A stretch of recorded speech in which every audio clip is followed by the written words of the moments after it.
जी, अस्सलाम वालेकुम। उम्मीद है कि आप तमाम दोस्त खैरियत से होंगे। आज हम एक ऐसे मौजू पर बात करने की कोशिश करेंगे जिसका शिकार तकरीबन हर वो बंदा होता है जो स्टॉक मार्केट में काम करता है।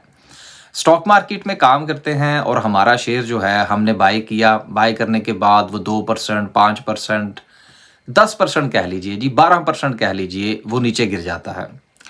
अब हमें ये कैसे पता चलेगा कि आया कि ये जो शेयर नीचे गिरा है, जो कि हमने पहले खरीद रखा है, हमने अपनी होल्डिंग उसमें बना रखी है, कुछ परसेंटेज जो था वो हमने इसको बाय कर रखा है और वो शेयर जो है वो फ़र्ज़ कर लीजिए कि 8% या 10% तक गिर जाता है। तो हमें कैसे पता चलेगा कि यार ये जो शेयर जो गिरा है नीचे, ये अपॉर्च्युनिटी है या डिज़ास्टर हो गया? इसके लिए हमारा मेंटली तौर पर स्ट्रांग होना बड़ा ज़रूरी है। हमारा होमवर्क करना बहुत ज़रूरी है। जिस वक़्त तक हमारा होमवर्क मुकम्मल नहीं होता और किसी भी ट्रेड को लेने से पहले हम मुकम्मल तौर पर तैयार नहीं होते कि आया कि ये शेयर मैंने क्यों खरीदा। अगर तो वो शेयर हमने खरीदा होगा इन्वेस्टमेंट पॉइंट ऑफ व्यू से और उसका हमने टेक्निकल एनालिसिस कर रखा होगा, फंडामेंटल एनालिसिस कर रखा होगा, तो सोचने वाली बात यह है कि जिस वक्त हमने उसका फंडामेंटल एनालिसिस किया था और वो शेयर फ़र्ज़ कीजिए कि 20 रुपए पर ट्रेड कर रहा था। हमने उसको जिस वक़्त इवैल्यूएट किया तो हमें क्या लगा जिस वक़्त हमने उसको खरीदा? हमें लगा कि यार 20 रुपए के ऊपर ये शेयर बहुत सस्ता है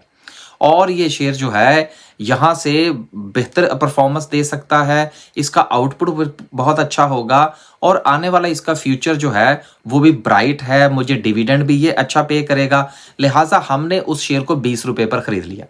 अब ये बात थोड़ी-सी समझने वाली है कि 20 रुपए पर जिस वक़्त आपने उस शेयर को खरीदा तो उसकी जो रीसेंट फंडामेंटल्स थे वो बता रहे थे कि 20 रुपए पर ये शेयर सस्ता है, इसलिए आपने उसको बाय कर लिया। अब वो शेयर जो है वो फ़र्ज़ कर लीजिए 20 रुपए से गिरा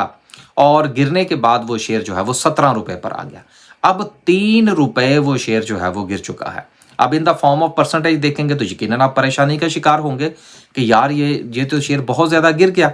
अब सवाल ये पैदा होता है कि अगर तो आपने वो शेयर मुकम्मल तौर पर रिसर्च करके खरीदा था और वो शेयर आपको 20 रुपए पर सस्ता लग रहा था उसके फंडामेंटल्स की बुनियाद पर और आपका डिविडेंड के हवाले से भी जिस वक्त आपने उसको एनालाइज किया तब भी वो आपको अच्छा लग रहा था, तो फिर वो शेयर अगर 20 रुपए से गिरकर 17 रुपए पर आ जाता है तो इसका मतलब ये है कि ये डिजास्टर नहीं है, ये लॉस नहीं है, बल्कि ये आपको अपॉर्चुनिटी फराहम कर रहा है कि आप उसकी मजीद क्वांटिटी बाय कीजिए। एक इन्वेस्टर की जो सोच है वो अच्छा शेयर जिस वक्त गो के उसके पास ही मौजूद क्यों ना हो, जब वो मजीद नीचे गिरता है तो वो उसको अपॉर्चुनिटी समझता है। लेकिन एक ट्रेडर जो है जिस वक्त वो शेयर खरीदता है और ट्रेडिंग पॉइंट ऑफ व्यू से शेयर को बाय करता है, उसके फंडामेंटल्स के ऊपर ज्यादा ध्यान नहीं देता और उसकी सोच ये होती है कि बस ठीक है मैं इसको 20 रुपए पर खरीदूंगा, 21, 22, 23 रुपए पर मैं इसको बेच दूंगा। उसके लिए अगर उसका शेयर जो है वो 20 रुपए से गिर कर 17 रुपए पर आ जाता है तो उसके लिए यकीनन ये डिजास्टर होगा। वो पैनिक करेगा, वो अपनी पोजीशन को एक बहुत बड़े लॉस के साथ काटने की कोशिश करेगा। जबकि एक इन्वेस्टर जो है जिसने अपना पूरा काम कर लिया होगा और उसको 20 रुपए पर वो शेयर लॉन्ग टर्म के लिए सस्ता लग रहा होगा, उसके लिए तो अगर उसका शेयर 20 रुपए से गिरकर 17 रुपए पर आ जाता है तो उसके लिए तो परेशान होने वाली कोई बात नहीं है। उसके लिए तो वो एक अपॉर्चुनिटी है जिसको वो मजीद अवेल करने की कोशिश करेगा कि मिसाल के तौर पर अगर 20 रुपए पर उस शेयर की जो डिविडेंड यील्ड है वो फ़र्ज़ कर लीजिए अगर 17% की थी, तो अगर वो शेयर 20 रुपए से गिरकर 17 रुपए पर आ जाएगा तो उसकी डिविडेंड यील्ड जो है वो तो ऑटोमेटिकली इंक्रीज कर जाएगी 17 रुपए से। तो लॉन्ग टर्म के पॉइंट ऑफ व्यू से तो उसके लिए वो एक अपॉर्चुनिटी होगा। तो बात करने का मकसद ये है कि जिस वक्त आप किसी शेयर को एवेलुएट कर रहे हो तो आपको ये पता होना चाहिए कि अगर ये शेयर जो है ये इससे नीचे जाता है तो क्या ये मेरे लिए अपॉर्चुनिटी बनेगा या डिजास्टर बनेगा। यही वजह है कि चूंकि हमने अपना होमवर्क मुकम्मल नहीं कर रखा होता, हमें पता नहीं होता कि जो शेयर इस वक्त हम खरीद रहे हैं ये सस्ता है, महंगा है, ऑन टाइम है या इसको मैं देखा देखी खरीद रहा हूं। यही वजह है कि जिस वक्त वो शेयर अपनी प्राइस से 2%, 3%, 5% नीचे जाता है तो हम ये समझते हैं कि शायद हमारे साथ बहुत बड़ा हाथ हो गया, हमारा बहुत बड़ा नुकसान हो गया और शायद हम इस शेयर के अंदर फंस गए हैं। हालांकि दूसरे अंदाज से अगर आप सोचने की कोशिश करें तो वो शेयर जो आपको 20 रुपए पर सस्ता लग रहा था, 17 रुपए पर तो आपको वो मजीद सस्ता लगना चाहिए,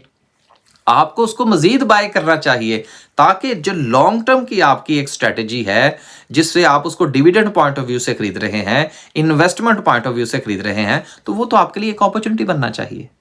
तो आज की ये बात करने का और आपसे ये गुजारिश करने का मकसद ये है कि जिस वक्त आप शेयर खरीदें,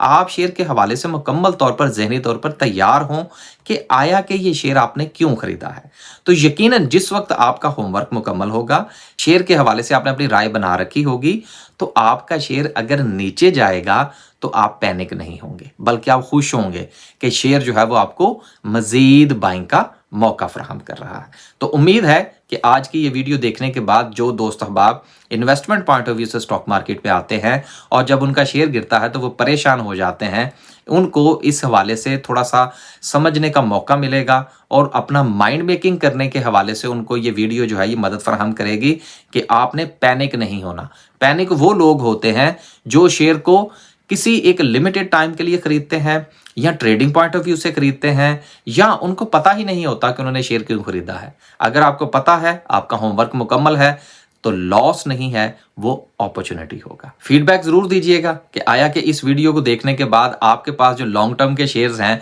जो आपने पूरा होमवर्क करके खरीद रखे हैं, ये एक बहुत अहम चीज़ है, देखा देखी नहीं खरीद रखे,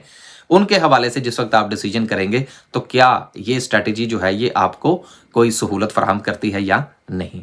इजाज़त दीजिए, इंशाल्लाह एक नए व्लॉग के साथ हाजिर होने की कोशिश करेंगे। अल्लाह हाफिज़।